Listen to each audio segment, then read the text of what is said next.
Hello everyone, good day to all of you. I hope you're all doing well. Wanted to do a little bit more of a serious video today talking about home defense as a pretty large topic. This will be largely organized based on a bunch of myths that I've been seeing from a few real-life discussions I've been having regarding home defense and self-defense, as well as just in comment sections a lot. It seems like there's a lot of fuddery, unfortunately, around the topic of home defense, and just a lot of myths in general, which, like I said, I will be discussing those and kind of from there expounding on some decent considerations you should have.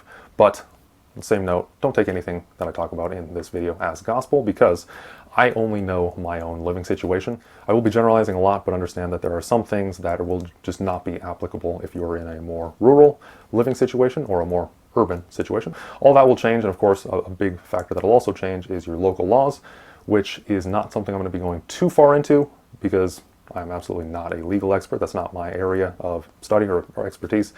I might touch on it occasionally as it's relevant, but understand I'm not going to be delving very much into the legal side of that, of home defense in this video whatsoever. So you'll need to really research your own local laws. I could make an hours and hours long video just looking at the home defense laws state by state. So this will really be an area where you'll need to do a lot of your own research as well. But one very big important element up front that I'm going to be talking about is just the staging of the gun is very important. A lot of what I found, because a big reason why I actually wanted to talk about this video too is I have some personal experience with this, which I'm going to say technically because I'll get into it later, because it didn't end up being an actual home defense situation, just thought it was at the start. A lot of the most important aspects of home defense are really time. The most important systems I could say to home defense are, first of course, having a firearm staged and ready, but really much more important than that is having other layers of security. For example, security cameras are great, but even more than that, having some forewarning system such as a driveway alarm or alarms around your windows, etc. Those are probably by far the most beneficial item. Of course, how you can stage your rifle is going to be a bit of a sticking point, I understand, depending on the state you live in and if you have safe storage laws, or even if you don't, if you have young children in your household and you don't want to potentially have a handgun or rifle standing just out, then I totally get that. So you definitely do need to look into that, and there will be somewhat of a trade-off, unfortunately. So to start with the first myth regarding the stress response, this is something I see a ton of myths and FUD lore about. So the biggest one is really that gross motor skill, which has really been memed to death at this point, but I think that a lot of people still kind of believe it. So to start with, my own personal experience, like I said, this will be pretty much the only part of the video where I have actual personal almost experience in, and the rest of this will just be expounding on this more and more. But for me, my experience with home defense really came a few years ago. I had, I'll just cut to the chase. Ultimately, it ended up just being vandalism, but woke up 4 a.m., I believe it was, maybe 3 a.m., and I heard a bunch of banging outside and thought that someone was breaking in, which doesn't sound any different. It was essentially, sounded like forced entry. And as just a bit of a side tangent, one thing I would really recommend is that you should acquaint yourself with the sounds of entry. Now, that might sound obvious at first. I know other people have talked about, like, know what it sounds like when your door gets kicked open. You really don't even need to practice that. It's pretty obvious if your door is getting kicked open, but no other stuff. For example, what does it sound like when your windows are being banged on or trying to be pulled open, but ultimately don't? What is that? Are you familiar with that sound? Are you familiar with the sound of someone trying your lock and failing to actually get in? Or is it just, the really overt methods? Yeah. Definitely a good idea to familiarize yourself with some of those less common methods of entry, because that, for me, really tripped me up, right? When I first woke up at, we'll say, like I said, 3 a.m., the biggest thing I could not figure out for the longest time was, so there was banging at my window, and I could not figure out what in the world that sound was. I thought maybe there was a bird, because that has happened before. I've had stupid birds just ramming into the window, but as time went on, as it kept banging and banging, I finally realized, like, okay, someone is banging on the window. Like I said, they didn't actually enter, they were just vandalizing. But point is, it took me way longer than I'd like to admit to even realize. So that's another benefit of that early warning system. And also, even if those early warning systems fail, like I said, knowing the actual sounds of a window being banged on by a person compared to a bird or whatever else. And second, a very other big important point I learned was the importance of having your gun staged very close by, preferably within arm's reach if you can help it. And I wouldn't say you necessarily need to have it chambered all the time, but have a mag ready in it. For me, when this incident happened, I actually had my rifle staged not even that far away from me, but out of arm's reach. And it took me a solid, I want to say even 20 seconds to actually get my glasses on, grab the rifle and everything from there, which again, had this been a real home defense situation, would have been completely unacceptable. Now, again, that's for my living situation. If you're in a more rural environment, you may have more padding before it would become an issue for you. But again, every second you can get, it's not as urgent as concealed carry potentially if you're getting mugged. But either way, the time that it takes you to respond every second is potentially critical.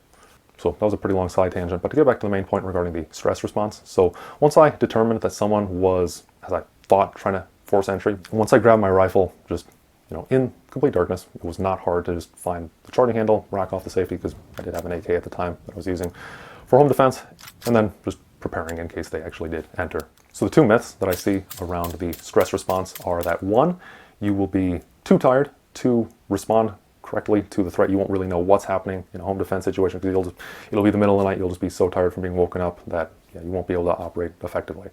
The second myth that I see very frequently, which is kind of related but in a weird way, is that you'll be woken up and you'll be so stressed that you won't be able to operate effectively because all you'll be able to do is you'll have your gross motor skills. You won't be able to operate the rifle properly.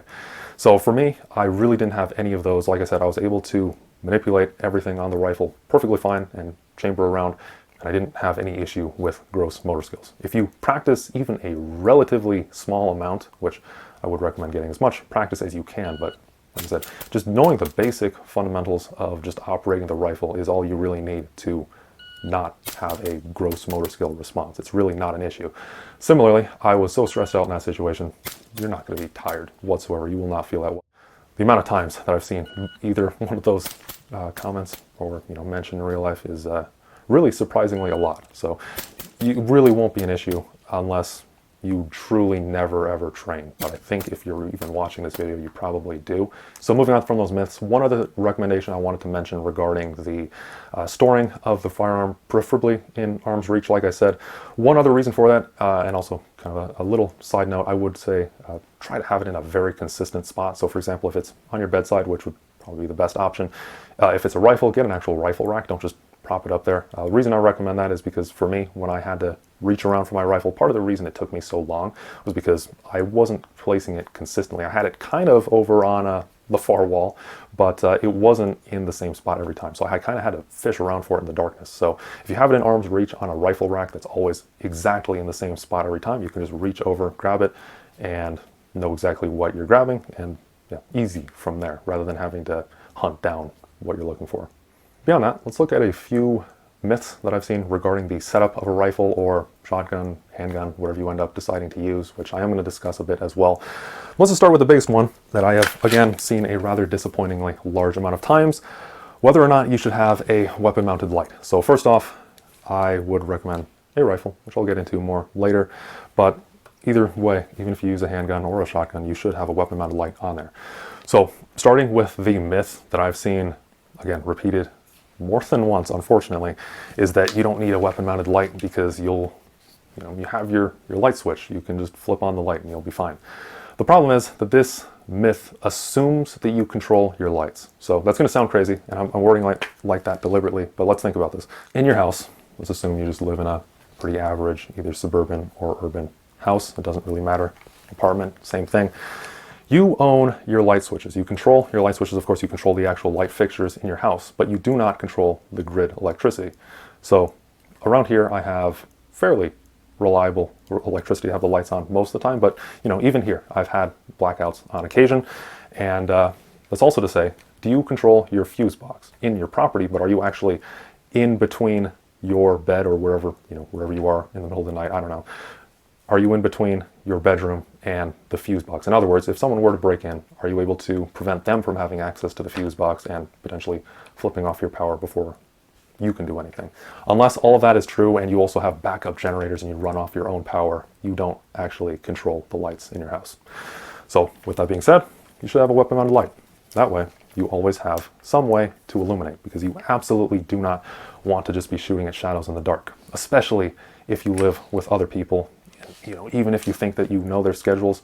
For instance, if you hear a bump in the night, you really should absolutely still identify, because who's to say it's not your, just someone like your roommate just coming back from a late night at the bar. And similarly, it's important to identify if it actually is a threat, identify what they're carrying, how big of a threat are they really, do they have a knife, are they carrying, something else, what are they doing, and you can see their posture better, how they're acting a lot more just with some sort of illumination.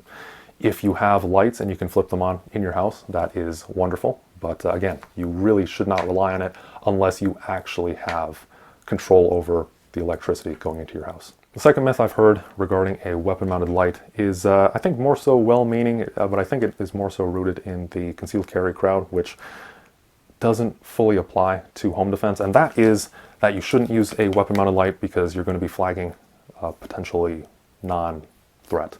The issue with that is, so again, there is the possibility that it's your roommate or something like that, but again, if you have probable cause to be pulling out the gun and you think that there is a home invasion, and again, I'll absolutely always double check, that's what the light is for, but the chances of you flagging someone that is a non-threat when you're in your own private property is not going to happen. They're already going to be trespassing if they're actually a threat, at minimum.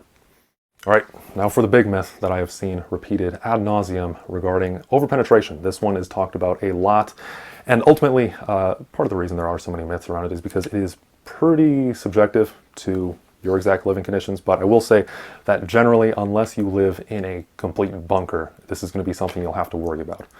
Up front, I do want to say that I'm talking about overpenetration through a target, assuming that you made a hit.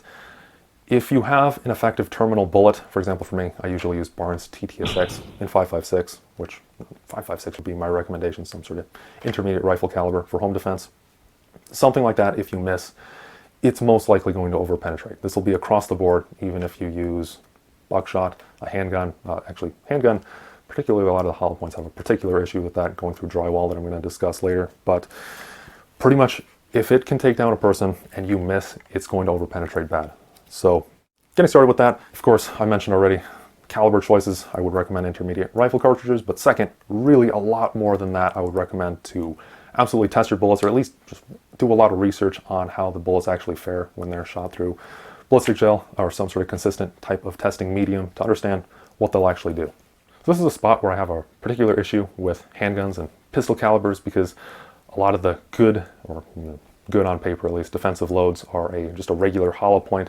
And the issue with that is that when they go through, even some of the worst ones actually, when they go through just clothing, they can clog, and then at that point they're not even acting like a hollow point, they're just acting like an FMJ going through the rest of the target. And of course, after that, it's not going to dump any energy into the hostile threat to actually put them down, and it's just going to keep traveling through your walls and clog even worse when it hits drywall, which drywall, as a side note, is a particular killer with pretty much any hollow point.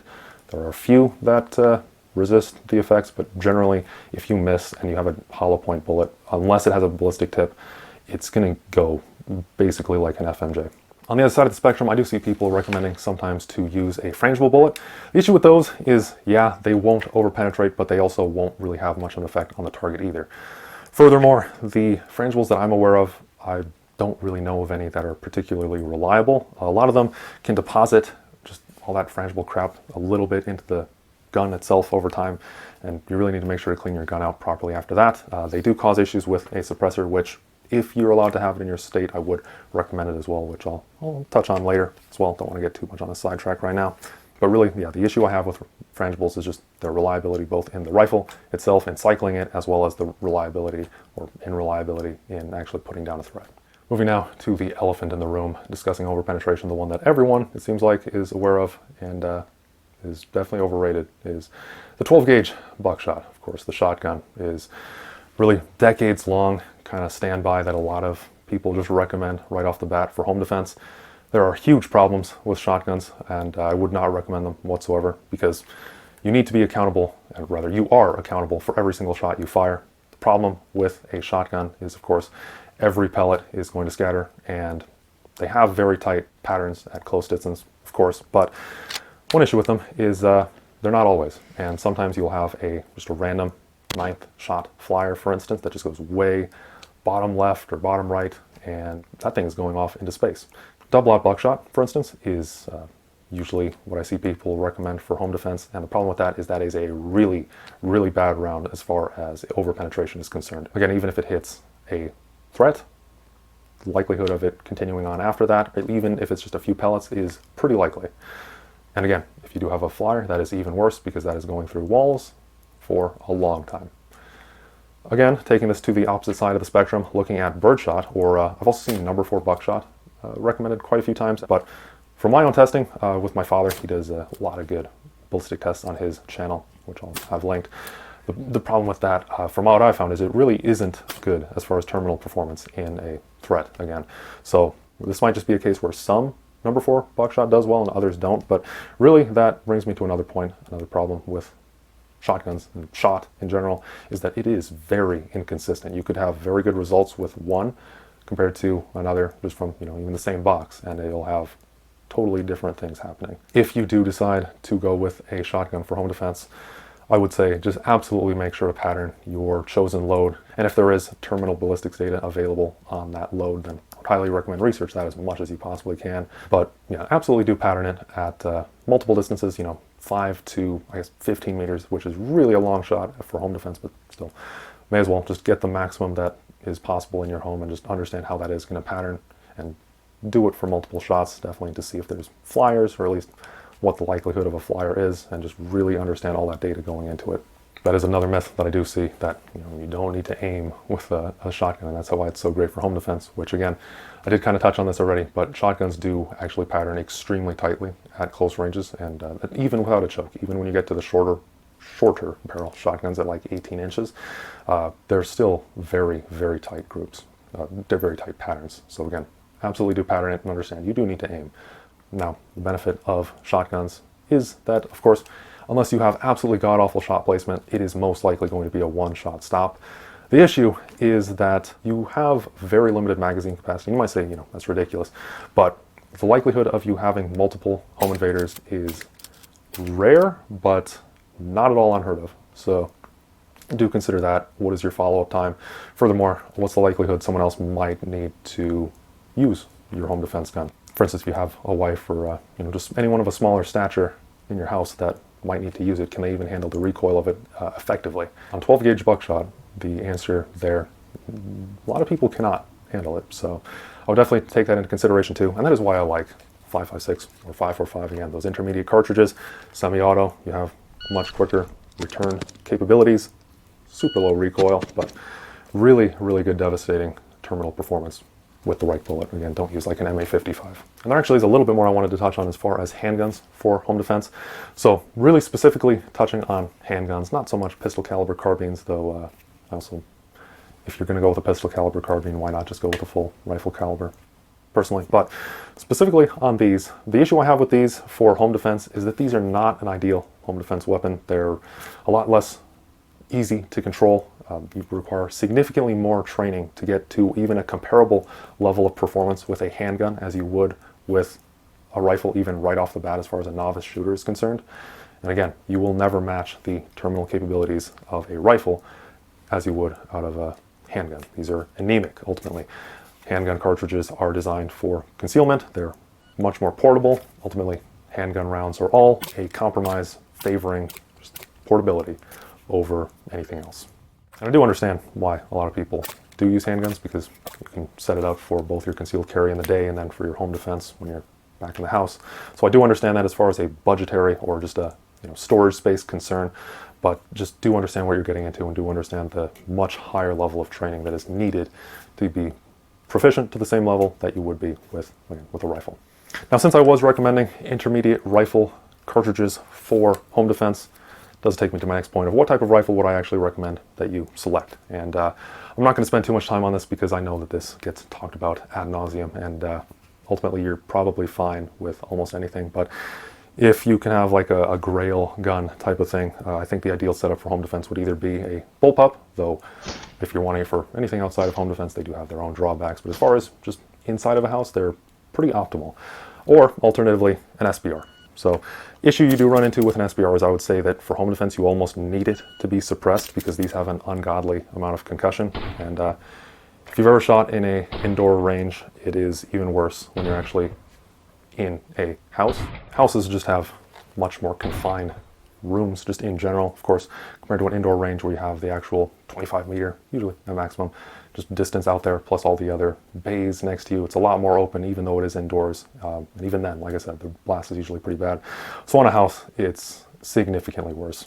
So with that being said, don't use a brake. If you can't get a suppressor in your state, or you don't want to go through NFA paperwork, I get it, then just use a flash hider. Linear comps, I do see tossed around occasionally. I've tested linear comps myself a lot, and they're great for range use, but again, when you're in the super confined spaces of a house, it's just too much, and a linear comp really doesn't do anything. In fact, it might actually make it worse depending on your house design. So again, just a flash hider, or if you can do a suppressor, they will be a lot better. One myth that I have seen talked about regarding suppressor usage for home defense is some people say they don't want to use a suppressor because they want other neighbors to know that something's happening. They want them to call the police.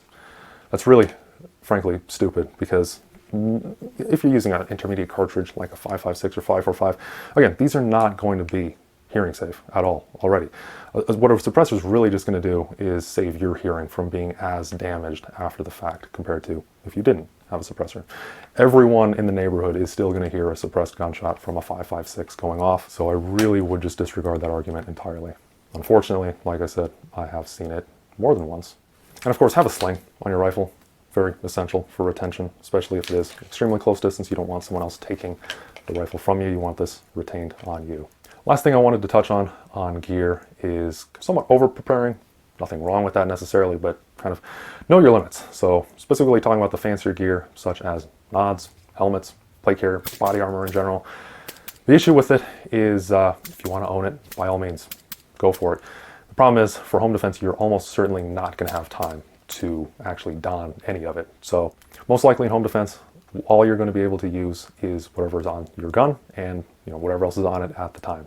If you stage hearing protection next to your rifle, which I do, it's more of just an optimal, ideal situation. Even then, you're most likely not going to be able to don that either. So understand that you're probably going to go out with your pajamas and your rifle, and like I said, that's pretty much it. That's pretty much all you're going to have time for. If in your home defense plan you somehow are able to factor in enough time to put on a plate carrier and everything, then by all means go for it. But be realistic about where you live, and chances are you will not have time to do that. This does tie in pretty well with one little closing remark I wanted to say regarding CQB. So I do see some people kind of thinking of home defense as CQB pretty much being the same thing, and there are overlaps as far as a Venn diagram is concerned. There is certainly some, but they are two distinct fields. So home defense is by no means CQB, right? You're not on the offensive as you would be in CQB, you're on the defensive. You shouldn't be clearing your house just for the risk alone. There is an insane amount of danger involved with trying to actually clear your house, especially if it is just you, which you probably will be. At most, what you would want to do in home defense is, if you have your family in a slightly different area of the house, you'd of course want to get yourself there to have a good position to defend them as well. But beyond that, you don't need or want to be clearing your entire house. So hopefully this video was helpful as far as kind of setting up and understanding home defense, and hopefully that dispelled some myths, which I do see circulating so frequently that I did want to kind of just take a one-off video, because I have no intention of ever doing a home defense video after this, unless there's a ton of questions here. But usually I just see so many FUD comments just coming out of the woodwork on home defense videos. So if you have any legitimate questions or concerns or comments, or if you think I got anything egregiously wrong, then I absolutely would like to hear about that. So do let me know in the comments below, and any questions. As always, I will do my best to get back to you. Other than that, thank you all for watching, especially if you made it through this rather lengthy video. Appreciate it. Take care, and hope to see you on the next one next week. See you then.